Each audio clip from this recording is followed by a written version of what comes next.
પાટનગર network news અસલ ગુજરાતી મિજાજ। નમસ્કાર દર્શક મિત્રો, હું છું કિન્નરી પટેલ। સ્વાગત છે આપનું પાટનગર નેટવર્કના સાયબર દુનિયાના શોમાં। શું તમે જાણો છો ડાર્ક વેબ વિશે, જ્યાં સસ્તામાં વેચાય છે તમારો પર્સનલ ડેટા અને ગુપ્ત માહિતી। ડાર્ક વેબ દ્વારા કરોડો ભારતીયોના ડેટા ચોરીના અહેવાલો પણ સામે આવ્યા છે, જે બાદ હવે આ બધા લોકો કોઈને કોઈ છેતરપિંડીનો શિકાર બની શકે છે અથવા તો તેનો ખતરો તેમના પર મંડરાઈ રહ્યો છે। આજકાલ સોશિયલ મીડિયા અને ઇન્ટરનેટ, મોબાઈલ અને અન્ય ગેજેટ્સની મદદથી જાસૂસીના કિસ્સા વધી રહ્યા છે। આ બધાની વચ્ચે હવે ડાર્ક વેબ શબ્દ પણ ખૂબ જ પ્રચલનમાં આવ્યો છે। ડાર્ક વેબ દ્વારા કરોડો ભારતીયોના ડેટા ચોરીના અહેવાલો પણ સામે આવ્યા છે, જે બાદ હવે આ બધા લોકો કોઈનો કોઈ છેતરપિંડીનો શિકાર બની શકે છે અથવા તો તેનો ખતરો તેમના પર મંડરાઈ રહ્યો હોય છે। આ અંગે આપ સૌને જાગૃત અને માહિતગાર કરવા આપણી સાથે જોડાઈ ચૂક્યા છે સાયબર એક્સપર્ટ માનસીબેન શાહ। માનસીબેન, તમારું સ્વાગત છે। નમસ્કાર દર્શક મિત્રો, હવે આજે જે આપણે વેબ મતલબ સિરીઝ કરવાના છે ડાર્ક વેબ વિશે, તો ડાર્ક વેબ પહેલા તો એ શું છે? હવે ડાર્ક વેબમાં એવું છે કે જે હેકર્સ હોય છે, જે એથિકલ હેકિંગની વાત હોય છે, એ આખી એક અલગ દુનિયા છે, જેમાં દેશની ગુપ્ત માહિતીઓ બીજા દેશમાં પહોંચાડવામાં આવે છે, પ્લસ દેશના જેટલા પણ લીગલ કે પછી સેન્સિટિવ મેટર્સ હોય છે એની ચોરી કરીને જે બીજે પહોંચાડવામાં આવે છે, એનાથી ઘણા બધા ક્રાઇમ કરવામાં આવે છે અને એ બહુ મોટા પાયે દેશને નુકસાન કરે છે।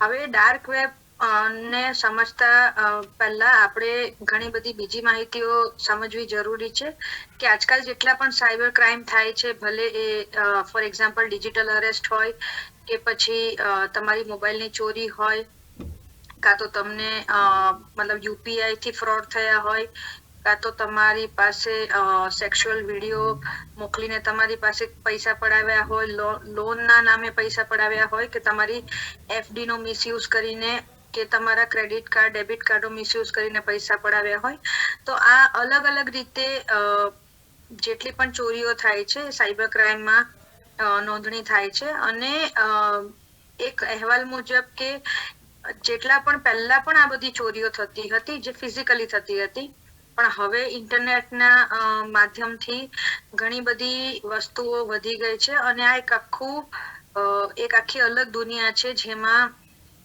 ઘણા બધા લોકોનું અને દેશના જેમ કે મિલિયન ટ્રિલિયન ડોલર સુધીનું આ કૌભાંડ આચરવામાં આવે છે। આ જે લોકો છે એક આખું અલગ એ લોકોનું નેટવર્ક હોય છે।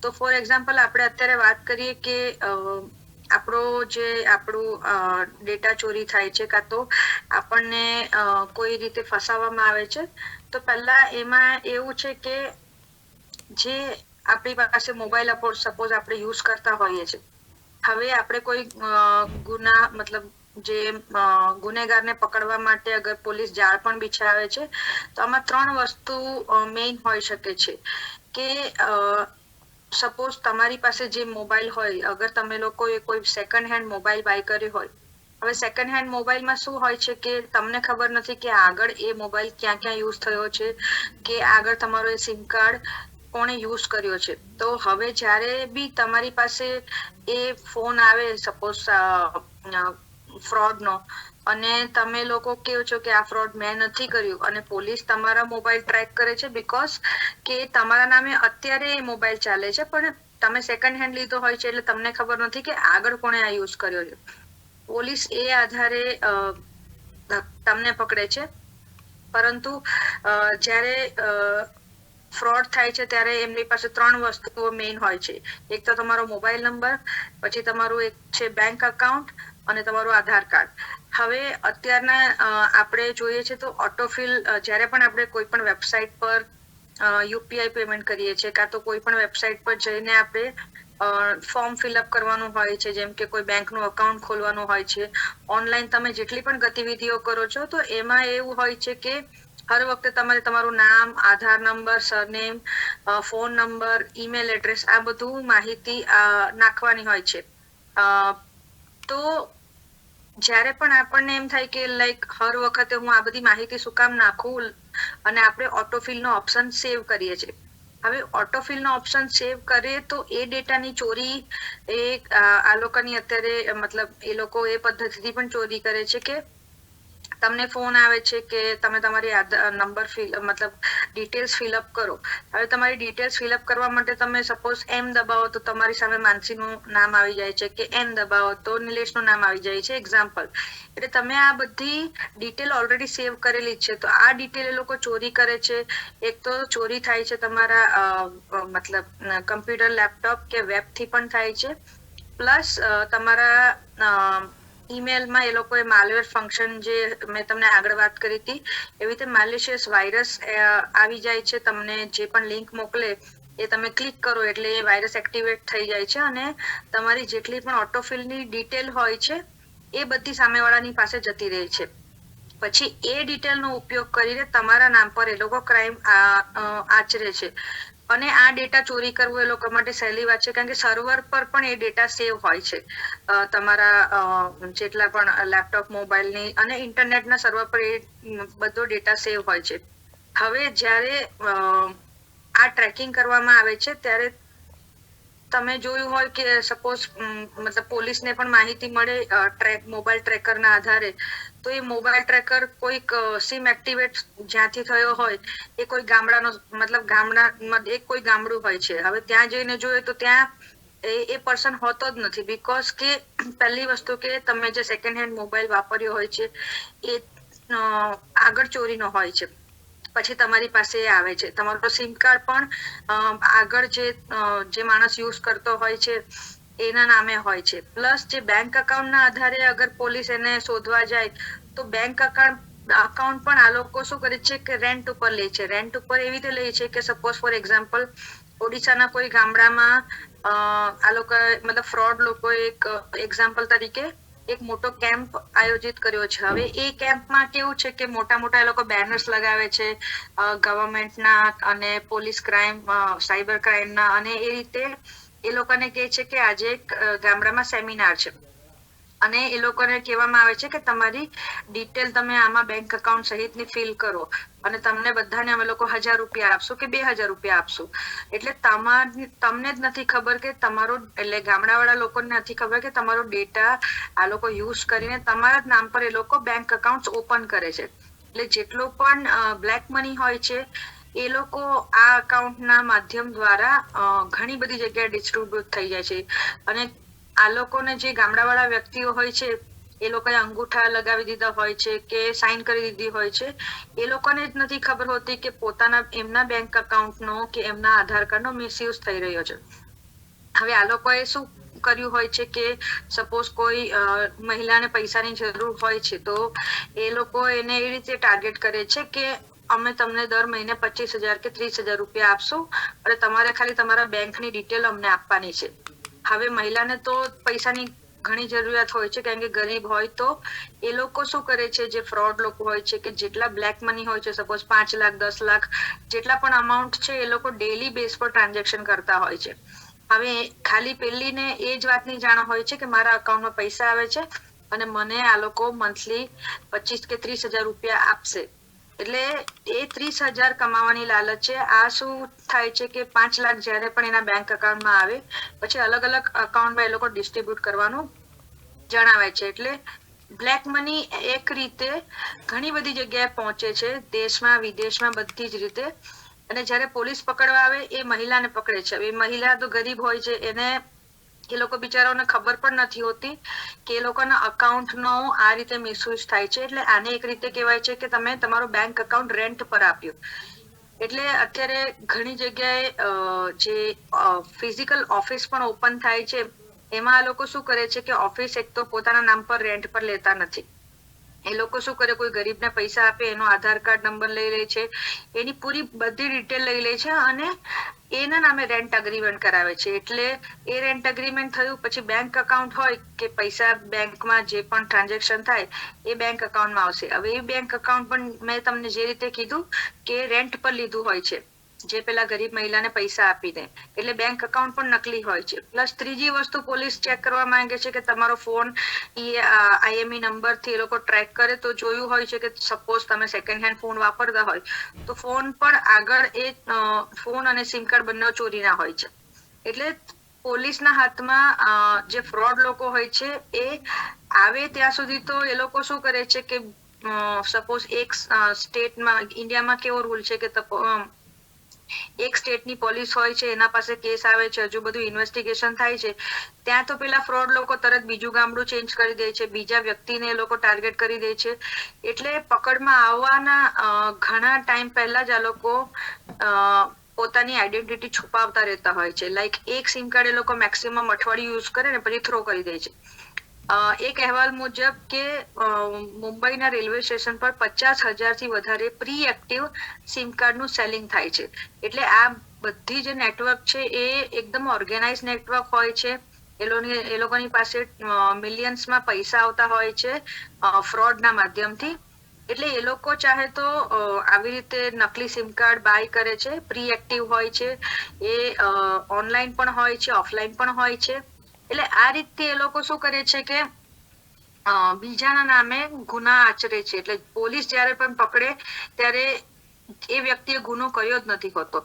તો આ રીતે એક રીતે એ લોકો જે ફ્રોડ લોકો હોય છે એનું માર્કેટ અત્યારે મતલબ ઘણું વધી ગયું છે. અને જે રીતના ક્રાઇમ અત્યારે થાય છે તો એ રીતના ક્રાઇમમાં અત્યારે તો માનસીબેન, ડાર્ક વેબ માટે એક ખાસ બ્રાઉઝરનો ઉપયોગ કરવામાં આવે છે, જેના કારણે તેનો ઉપયોગ ક્યારે અને કોણે કર્યો તે જણાવી શકાય? ડાર્ક વેબ આખી એક અલગ દુનિયા છે. એ લોકોને જે બ્રાઉઝરનો ઉપયોગ ક્યારે અને કોણે કર્યો એ રીતે ખબર પડતી નથી, બીકોઝ કે એ મલ્ટિપલ જગ્યાએથી એક્ટિવ થતું હોય છે અને કોણ કયા દેશમાં બેસીને એક્ટિવ થાય છે આજ સુધી કોઈને ખબર પડી નથી. પણ આ બાબતમાં ગવર્મેન્ટ ઘણી રીતે કામ ચાલુ કરી રહી છે. અને અત્યારે જેમ કે બીજી પદ્ધતિ જે આપણે જોઈએ તો ફોર એક્ઝામ્પલ લોકોના અત્યારે મોબાઈલ ઘણા ચોરી થાય છે, કારણ કે જેમ જેમ માર્કેટમાં નવા મોબાઈલ આવે છે તો લોકોને આઈફોન અને જે મોબાઈલની મતલબ ઘેલછા હોય છે એના માટે મોબાઈલ ચોરીના કિસ્સાઓ ઘણા વધી ગયા હોય છે. તો ભારત સરકારે અત્યારે એના પર પણ કામ સારું ચાલુ કર્યું છે કે એક વેબસાઇટ છે કે sanchar-sthiti.gov.in sanchar-sathi.gov.in. તો આમાં શું છે કે અલગ અલગ 6 એ લોકોને ટાઈપ આપ્યો હોય છે કે સપોઝ કે તમારો મોબાઈલ લોસ થાય તો તરત તમે વેબસાઇટ પર જઈને તમે તમારો ફોન નંબર નાખીને તમને ખબર પડે કે તમારો મોબાઈલ ચોરી થયો છે તો તમે જાતે પોતાનો ફોન બ્લોક કરી શકો છો EMI નંબર દ્વારા. એટલે તમને એક રીતે જે તમારો ફોન ચોરી થયો હોય છે એનો બીજી જગ્યાએ કોઈ માણસ મિસયુઝ ના કરી શકે અને ફોન રિકવર કરવામાં પોલીસને આસાની થાય. તો આ એક રીત છે. પછી બીજી એક રીત છે કે બીજામાં એવું છે કે તમે તમારો આધાર કાર્ડ થી ચેક કરી શકો છો કે તમારા આધાર કાર્ડને સાથે કેટલા અકાઉન્ટ લિંક છે એ મોબાઈલના માટે. લાઈક એક મોબાઈલ નંબર સપોઝ કે મારો હોય છે તો મારા મોબાઈલ નંબર થી અને મારા આધાર કાર્ડના નંબર નાખીને આ મોબાઈલનો કેટલી જગ્યાએ કેટલી વાર યુઝ થયો છે એ તમને જાણ થઈ શકે છે. જે વેબસાઇટ મેં તમને કીધી સંચાર-સાથી પર જઈને તમે ચેક કરી શકો છો. અને તમને લાગે કે તમારો આધાર કાર્ડ અને મોબાઈલ નંબરનો મિસયુઝ થઈ રહ્યો છે તો તમે જાતે પોતે એ આધાર કાર્ડ અને મોબાઈલ નંબરને તમારા નામમાંથી કાઢી શકો છો. એટલે આ સુવિધા ગવર્મેન્ટે આપણને આપી છે કે આપણે એનો ઉપયોગ કરીને આપણી જાતને બચાવી શકીએ. પછી જ્યારે ત્રીજી વસ્તુ કે તમે એમાં એટલા પણ જોઈ શકો છો કે કેટલા લાખ રૂપિયા અત્યાર સુધી રિકવર થયા પોલીસ દ્વારા અને કેટલા લાખ રૂપિયાની મતલબ કેટલા લાખ સ્ટોલન થયા મોબાઈલ ફોન દ્વારા, UPI દ્વારા કે ગમે તે રીતે મોબાઈલના માધ્યમથી. અને એ બધી રિપોર્ટ તમે એના પર જોઈ શકો છો. ચોથી વસ્તુ એ છે કે તમે techcourt.sanchar-sathi.gov.in પર જાઓ છો તો એને માટે તમે પોતાનો જે મોબાઈલ નંબર છે જે એ તમે બ્લોક કરી શકો છો અને એને સાથેના મતલબ જેટલા કાર્ડ હોલ્ડર હોય છે like debit card, credit card, જેટલા કાર્ડ્સ પણ એની સાથે ઇન્ક્લુડ હોય છે એ બધાનો પણ તમે તમારી જાતે બ્લોક કરી શકો છો. તો આ એક ફેસિલિટી ગવર્મેન્ટે સારી પ્રોવાઈડ કરી છે. પ્લસ અત્યારે તમે જોયું હોય છે કે આપણને ઇન્ટરનેશનલ નંબરથી ફોન આવે છે, લાઈક +91 ની જગ્યાએ +94 હોય એક્ઝામ્પલ, તો એ પાકિસ્તાનનો કોડ નંબર છે. તો હવે તમને પર્ટિક્યુલરલી રોજ એ નંબર પરથી ફોન આવતા હોય તો તમે એ પર્ટિક્યુલર નંબર પણ જો પેલી જે વેબસાઇટ છે techpod.sanchasathi.gov.in પરથી, એટલે તમે એ પર્ટિક્યુલર નંબરને બ્લોક કરો અને તમને એ ફોન આવતા બંધ થઈ જાય. જેટલા સ્પેમ કોલ છે, તમને લાગે કે હેરાનગતિ થઈ રહી છે અને બીજા દેશોમાંથી ફોન આવે છે, તો એ કન્ટ્રી કોડ નાખીને તમે એ નંબર તમારી જાતે બ્લોક કરી શકો છો. અને ચોરીના જેટલા મોબાઈલ હોય છે જે તમારા સેકન્ડ હેન્ડ ફોનમાં આવે છે, અને તમારો સેકન્ડ હેન્ડ ફોન કયા ફોન કે કાર્ડ સાથે લિંક છે એ પણ તમે ચેક કરી શકો છો. કે સપોઝ તમે આજે એક iPhone 16 સેકન્ડ હેન્ડ બાય કર્યો છે, તો મારી પહેલા કેટલા જણે બાય કર્યો છે, કેટલા સિમ કાર્ડ એમાં એક્ટિવ હતા, અને અગર તમારા નામ પર એ વસ્તુ પાછી એક્ટિવેશન થઈ હોય અને તમે IMI નંબરનું વેરીફાઈ કરીને તમે એ બધી વસ્તુ તમારી સાથે મતલબ તમારી સામેથી બ્લોક કરી શકો છો. તો આ એક વસ્તુ મોબાઈલને લોસ્ટના માટે સરકારે બહુ સારી બહાર પાડી છે, તો તમે એનો લાભ લઈ શકો છો.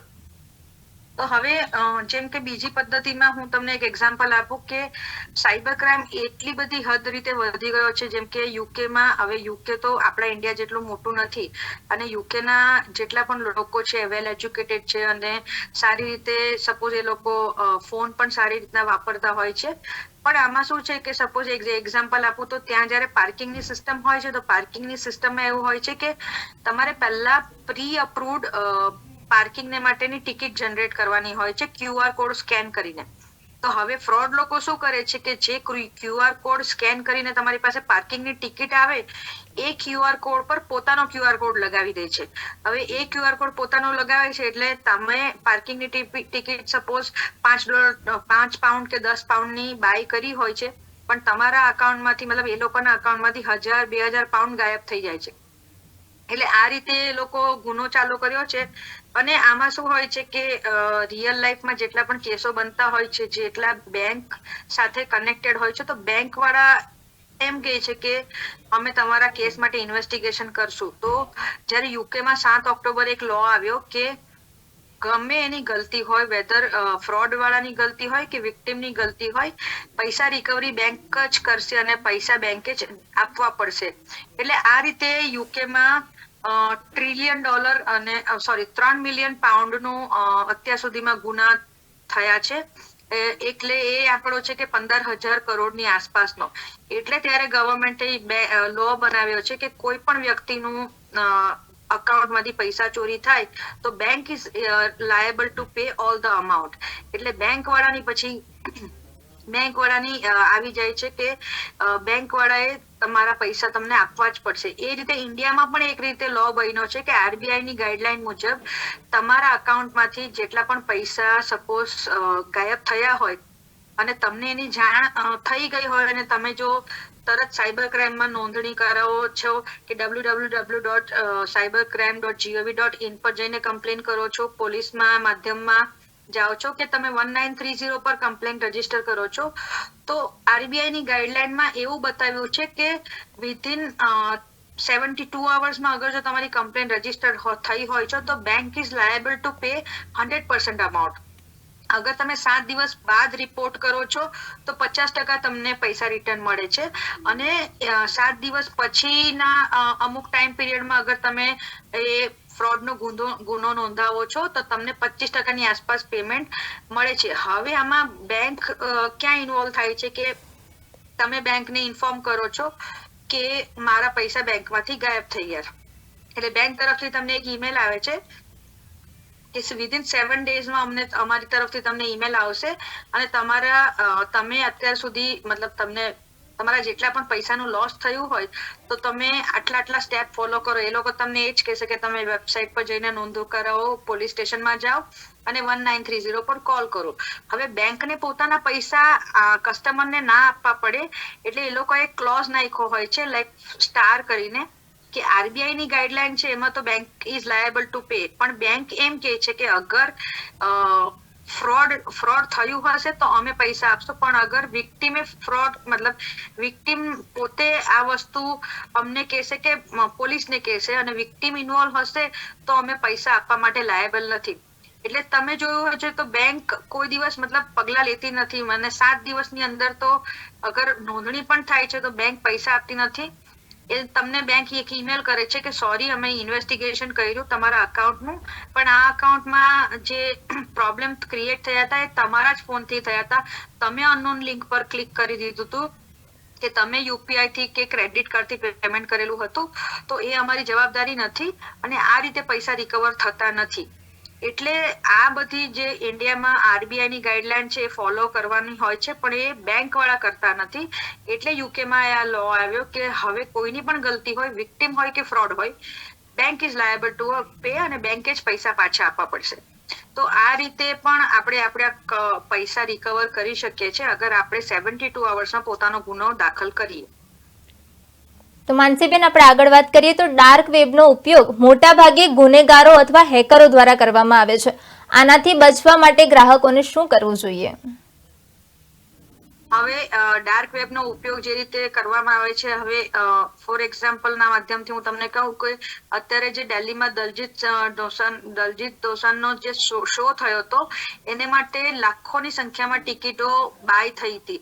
હવે આ લોકોએ શું કર્યું હતું, જેટલા ફ્રોડ હતા એ લોકોએ એ શોની જે વેબસાઇટ હોય છે જ્યાંથી તમે ટિકિટ્સ બાય કરો છો, તો એ લોકો પાસે તો ડેફિનેટલી બહુ પૈસા હોય છે. એટલે ગૂગલ સર્ચ એન્જિનમાં એસઈઓમાં એ લોકોની ક્લોન વેબસાઇટ જે હોય છે, એ લોકોની ફર્સ્ટ 3 કે 4 વેબસાઇટ પર તમે ક્લિક કરો ને તો એ ક્લોન વેબસાઇટ હોય છે. આ વેબસાઇટ પરથી જ્યારે પણ બુકિંગ થયું ત્યારે એ શોની લાખોની સંખ્યામાં ટિકિટ્સ સેલ થઈ અને લાખોની સંખ્યામાં લોકોએ પૈસા ગુમાવ્યા, કારણ કે એ બધી ક્લોન વેબસાઇટ હતી. હવે તમને એમ થશે કે ક્લોન વેબસાઇટ અને ઓરિજિનલ વેબસાઇટની આપણે જાણકારી કઈ રીતે લઈ શકીએ. તો આ જ રીતે ડાર્ક વેબ એ લોકો એક્ટિવ થાય છે કે ગૂગલ સર્ચ એન્જિનમાં એ લોકોની આપણે જ્યારે પણ કોઈ પણ શો નું નામ લખીએ છીએ કે કાં તો કોઈ પણ મતલબ લિંક મતલબ ગૂગલ પર આપણે જે પણ સર્ચ કરીએ છીએ ને, તો અત્યારે ક્લોન વેબસાઇટ એટલી બધી એક્ટિવ હોય છે કે પહેલી 2-3 વેબસાઇટ હોય છે એ સર્ચ એન્જિનમાં ક્લોન હોય છે. હવે weather it is a hotel, કોઈ બ્રાન્ડ હોટલની હોય કે આપણે ઓનલાઈન ક્રૂઝનું બુકિંગ કરવું હોય, કોઈ વિદેશ જવા માટે આપણે બુકિંગ કરવું હોય, તો આ બધી વેબસાઇટ શું હોય છે કે એ મતલબ એ લોકોની જેમ આપણી gov.in હોય છે એ રીતની એ લોકોની નથી હોતી. હોટલના નામ કે ક્રૂઝનું નામ એ લોકોએ એક સ્પેલિંગ ની અંદર મિસ્ટેક કરી હોય છે. મતલબ જેમ કે સિંગાપોર હોય છે તો આર ની જગ્યાએ REE કરી દીધું હોય છે. તો આ રીતે આપણે મતલબ ચકાસણી કરી શકીએ છીએ. અને આ રીતે આપણે જ્યારે ઓનલાઈન બુકિંગ કરીએ છીએ ત્યારે ખાસ ડાર્ક વેબમાં એ લોકો જે ક્લોન વેબસાઇટ એવરીડે બને છે અને રાતે એ બધી વેબસાઇટ ડિલીટ થઈ જાય છે. એટલે એક દિવસની અંદર એ લોકો ઘણા બધા પૈસા લોકોના લૂંટી લે છે દેશ વિદેશમાંથી. તો આ રીતે આપણે મતલબ તકેદારી રાખી શકીએ કે ડાર્ક વેબમાં જ્યારે પણ આપણે પહેલા તો જે ઓનલાઈન વેબસાઇટ હોય છે એને તમે ચેક કરી શકો છો. ઇન્ડિયાની વેબસાઇટ હોય તો .gov.in હોય છે. એ રીતે તમે યુપીઆઈ પેમેન્ટ કરો આજે કોઈ પણ જગ્યાએ, તો તમે એ બધી મતલબ કાળજી રાખો કે તમે કોઈ પણ સ્ટોર હોય તો એના સ્ટોરમાં જઈને જ પે કરો. કોઈ અનનોન QR કોડ પર તમે મતલબ સ્કેન ના કરો. અને કોઈ પણ લિંક ક્લિક કરવાની આવે છે, એ લોકો શું કરે છે, હવે તમને ડાર્ક વેબ કઈ રીતે હવે વધારે એક્ટિવ થાય છે કે તમને એક લિંક મોકલે છે કે આમાં સપોઝ હસબન્ડ હોય તો તમારી વાઈફ નો વિડીયો છે, ફાધર ને કહે છે કે તમારી ડોટર નો વિડીયો છે. એટલે ડેફિનેટલી ક્યુરિયોસિટી આવે છે, આપણને જિજ્ઞાસા થાય છે કે મારી વાઈફ નો ફોટો કેવી રીતે ઓનલાઈન આવી ગયો અને એનાથી અમે કેવી રીતે બચી શકીએ. એક વિડીયો તમને મોકલે છે કે તમારી છોકરી આમાં આ વિડીયોમાં છે, એટલે ડેફિનેટલી કોઈને ડર લાગે છે કે આ વિડીયો કઈ રીતે લીક ના થાય. હવે એ લોકો શું કરે છે કે એ વિડીયો તમને મતલબ મોકલે છે લિંક, તો તમે લિંક ક્લિક કરો છો, તમને સામેવાળા એમ કહે છે કે તમારો મોબાઈલ એ વિડીયો પ્લેયર અલગથી તમારે ડાઉનલોડ કરવું પડશે, કારણ કે એ વિડીયો પ્લેયર તમારા ફોનમાં છે નહીં. તો તમે વિડીયો પ્લેયર પણ ડાઉનલોડ કરો છો, એ તમને આ રીતે ફસાવી દે છે. અને જ્યારે તમે ક્લિક કરો છો ત્યારે તમારી બધી અંગત માહિતી ફોનની સામેવાળાની ડાર્ક વેબ પર જતી રહે છે. તો માનસીબેન, ડાર્ક વેબ વિશે તમે દર્શક મિત્રોને બહુ સારી રીતે જણાવ્યું છે, તો તમારો ખૂબ ખૂબ આભાર. Thank you. તો દર્શક મિત્રો, ગુપ્ત માહિતી ડાર્ક વેબ થકી લોકોની અંતર્ગત માહિતી અને ખતરનાક હથિયારોની ખરીદી પણ કરવામાં આવે છે. તો આ માયાજાળમાં ન ફસાઈએ તે માટે કઈ સાવચેતી રાખવી અંગે જાગૃત કરવા બદલ માનસીબેન આપનો ખૂબ ખૂબ આભાર છે. સાયબર માફિયાથી રહો સાવધાન, સજાગ અને સતર્ક. ફરી મળીશું સાયબરની દુનિયા ક્રાઇમ શોમાં. નમસ્કાર.